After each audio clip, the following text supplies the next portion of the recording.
Ce que nous sommes aujourd'hui en appelle toujours au passé de l'être. Or, le passé est mort et le futur n'existe pas. Seul l'instant présent est garant de ce que nous serons demain. Toutefois, ce que nous sommes aujourd'hui découle du passé. Nous avons tous hérité des gènes de nos parents, de nos grands-parents et de nos ancêtres. Selon certains experts, si nous pouvions remonter le temps, suivre en amont notre arbre généalogique, nous atteindrions la source originelle de toute création. Car, selon eux, nous sommes tous une chaîne humaine en perpétuelle extension. De cet héritage imposé, notre ADN a emmagasiné toute l'information ainsi que tout le bagage issu de la vie de nos nombreux prédécesseurs. Ce bagage porte les traces des forces et des faiblesses qui ont marqué nos ancêtres et leur part et leur bravoure sont aussi retraçables dans notre ADN. Ainsi, étions-nous investis de cet héritage émotionnel avant même d'avoir quitté le ventre de notre mère. Et à ces émotions se sont ajoutées celles que nous avons développées tout au long de notre vie. Par conséquent, nous transmettons ces émotions héritées de nos géniteurs à notre descendance, qui, à son tour, les transmet à la sienne, et ainsi de suite. C'est ainsi que nous continuons, en quelque sorte, à vivre à travers notre progéniture, longtemps même après avoir abandonné notre enveloppe charnelle. Tel une éponge, le nourrisson absorbe tout ce qui se passe, bruit, odeur, son. Il absorbe tous ces registres ainsi que tout le langage émotionnel qui va avec. Les parents se disputent, l'enfant emmagasine une part associée au cri. Il tombe de son lit de bébé, il enregistre une part en relation avec la douleur et le vide. Il est malade, il geint, il a peur, il crie. L'enfant absorbe, digère et retient toute impression ayant marqué sa prime enfance. Bruit, odeur, son. Voilà qui constitue son humus de base. Par conséquent, les experts estiment que l'enfant abandonné traînera longtemps un sentiment de peur en relation avec le rejet et l'abandon. Pour sa part, l'enfant violenté et maltraité éprouvera probablement une peur liée au rapprochement avec les autres. Colère, frustration, désarroi, chagrin sont autant d'émotions qui découlent de la peur ajoutée à celles transmises par nos ancêtres, que nous transporterons dans nos bagages durant toute notre vie.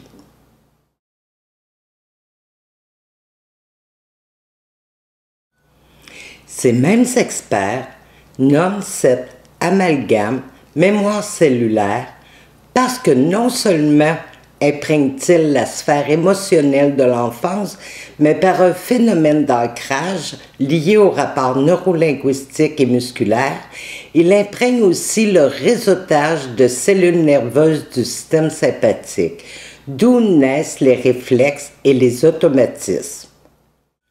Ainsi, ces mémoires cellulaires, dont l'invariant prend racine dans notre subconscient, referont surface périodiquement tout au long de notre vie, sans toutefois révéler d'emblée l'événement qui les a engendrés.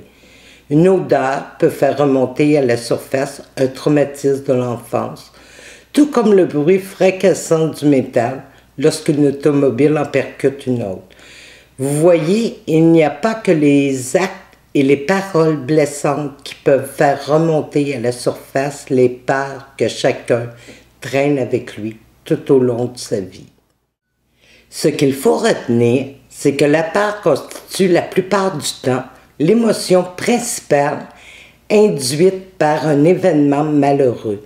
Qui plus est, la peur est aussi la première émotion qui émerge spontanément lors d'un événement dramatique.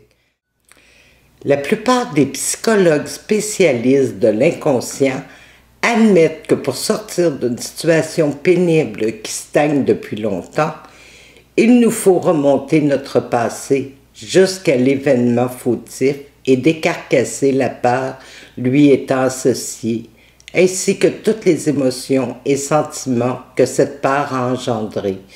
Une fois l'élément déclencheur identifié, avec le recul et les expériences acquises, nous sommes capables d'éclaircir, de comprendre et d'illuminer cette part de nos mémoires cellulaires pour qu'elle ne nous affecte plus de manière préjudiciable.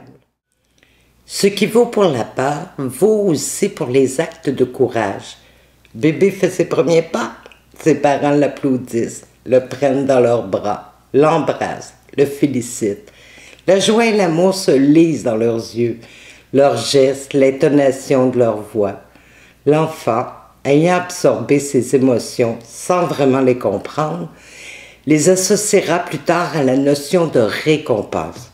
Toujours selon les experts, une fois devenu adulte, il va regrouper les sentiments secondaires aux récompenses, stimulé qu'il sera par un besoin de reconnaissance, d'appréciation de ses exploits, d'attention et parfois même de renommée et de gloire.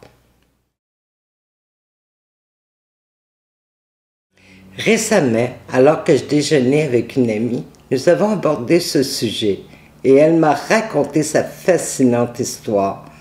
Durant leur enfance et leur jeunesse, elle et ses 5 frères et sœurs ont vécu un véritable calvaire avec leur mère. La violence régnait en maître dans la maison. Alors, pour fuir les terrifiantes colères de sa maman, mon amie avait pris toute jeune l'habitude de s'isoler dans sa chambre pour lire.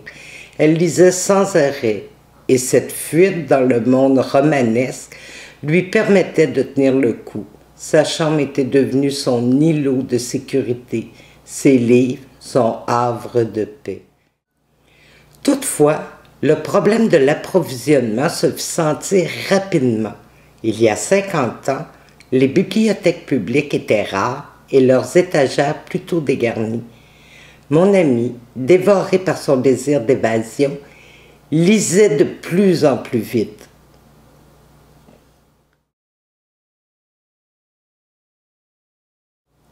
À tel point qu'elle développa une peur de manquer de livres et de se retrouver une fois de plus confrontée aux colères de sa mère. Sans les livres, comment s'en isoler? Cette préoccupation se transforma vite en compulsion et en obsession chez mon ami.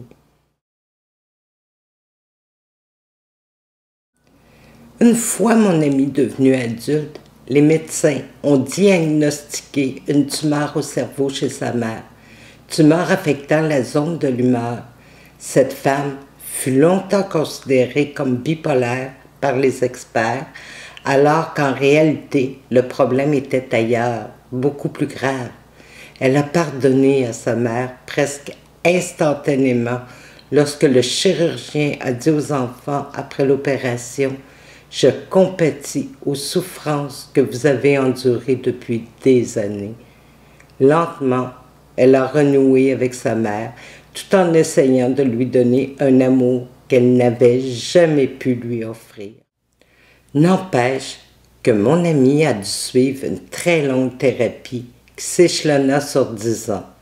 L'autre jour, elle me confiait que, quoique amoindrie, sa peur de manquer de livres la suivait encore.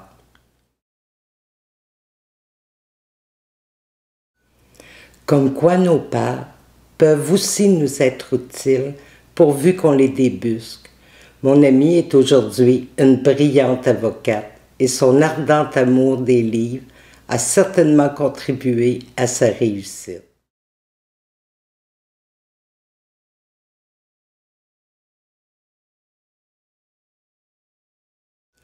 Avant de terminer cette capsule, je vais vous raconter un fait vécu qui démontre une fois de plus l'importance d'accueillir, d'assumer et de bien gérer ses émotions. Un jour, il y a 50 ans de cela, j'étais chez une amie qui habitait près de chez moi. Nous folâtrions, une douzaine de gars et de filles, sur le balcon avant de sa maison. J'avais appuyé le dossier de ma chaise sur le mur de la bâtisse et je me tenais en équilibre sur ses 2 pattes arrière. Les discussions étaient frivoles et l'ambiance à la joie. Robert, un garçon dont j'étais secrètement amoureuse, se tenait debout, dos à moi. Il causait avec André, un autre ami, lequel était placé en face de lui. Durant la discussion, j'ignore ce qui s'est passé, mais André poussa Robert, qui perdit l'équilibre et tomba carrément assis sur moi.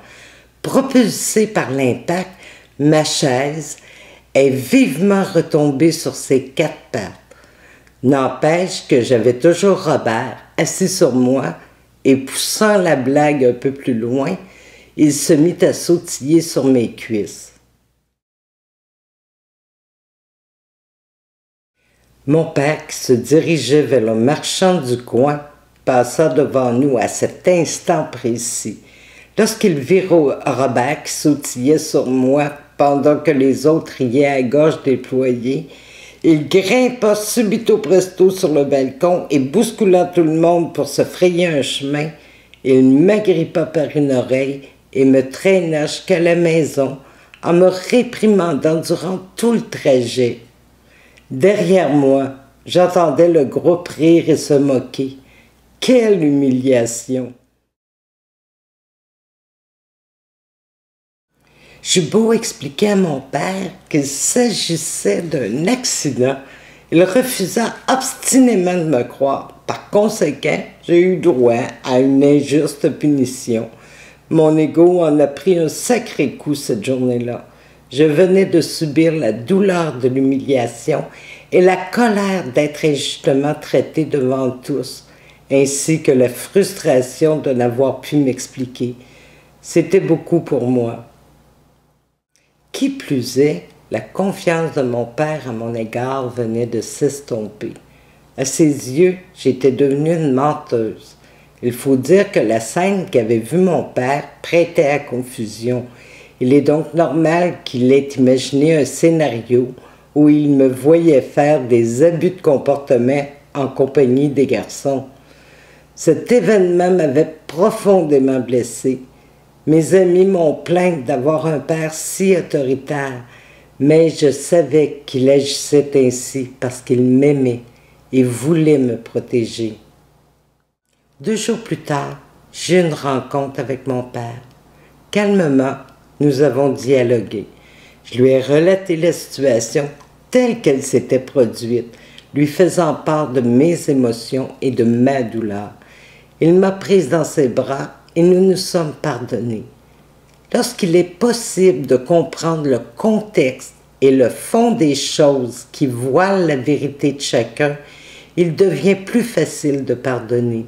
Au fond, l'humiliation que j'avais subie cachait une part, celle du jugement de mes amis, et toutes ces taquineries qui n'en finiraient plus.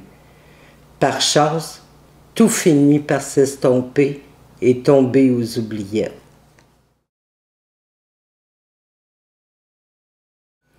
Il est certes difficile d'arriver à se comprendre, rassembler tous ces petits bouts de casse-tête. C'est pour cette raison que dans mon livre « Que la lumière soit », je prends la peine de m'ouvrir entièrement à vous pour que vous puissiez, vous aussi, vous ouvrir à vous-même d'abord, aux autres ensuite. Et c'est aussi pourquoi, à la fin de chaque chapitre, une section vous est destinée. Cette session s'intitule « C'est à votre tour, cher lecteur ». Les questions qui vous sont posées n'ont pour but que de vous aider à trouver votre vérité et à vous réapproprier les souvenirs d'événements du passé que vous aurez enfin compris et assumés.